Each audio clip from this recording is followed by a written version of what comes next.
آپ کو خبر دیتے ہیں کراچی سے، جہاں ضلع کے ماڑی میں اینٹی اسٹریٹ کرائم سیل نے جہان آباد کے علاقے میں واقع کمپاؤنڈ پر چھاپہ مار کارروائی کی۔ چھاپہ مار کارروائی ہائی وے پر اسکریپ اور دیگر سامان سے لوڈ ٹرالرز چھیننے والے گروہ کی موجودگی کی اطلاع تھی۔ ایس ایس پی کے ماڑی کیپٹن ریٹائرڈ فیضان علی کے مطابق یہ گروپ نہ صرف اسکریپ بلکہ گندم اور دیگر قیمتی سامان سے بھری گاڑیاں بھی ہائی وے پر لوٹتا تھا۔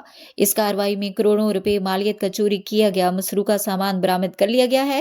کارروائی کے دوران 3 ملزمان کو گرفتار کیا گیا ہے، جن کی شناخت ارشد علی، محمد عابد اور غلام محمد کے ناموں سے ہوئی ہے۔ تاہم 2 ملزمان رات کی تاریکی کا فائدہ اٹھاتے ہوئے فرار ہونے میں کامیاب ہو گئے۔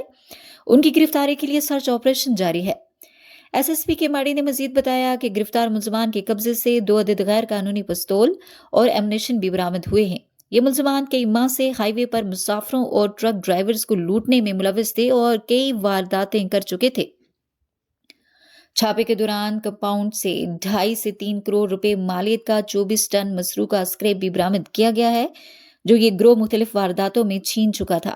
پولیس کے مطابق گرفتار ملزمان نے دوران تفتیش کئی اہم انکشافات بھی کیے ہیں، جن میں ہائی وے پر گندم اور دیگر قیمتی سامان لوٹنے کی متعدد وارداتیں شامل ہیں۔ ملزمان کے خلاف تھانہ پاک کالونی میں مختلف دفعات کے تحت مقدمات درج کر لیے گئے ہیں اور مزید تفتیش جاری ہے تاکہ فرار ہونے والے ملزمان کو بھی جلد قانون کے کٹہرے میں لایا جا سکے۔